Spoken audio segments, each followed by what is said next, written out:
Eto na ngayon yung outcome ng aking bonsai gumamela.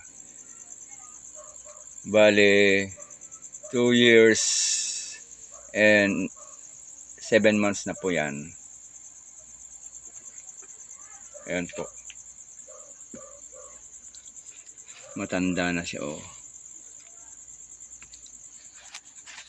Meron kong video na 1 year siya dito.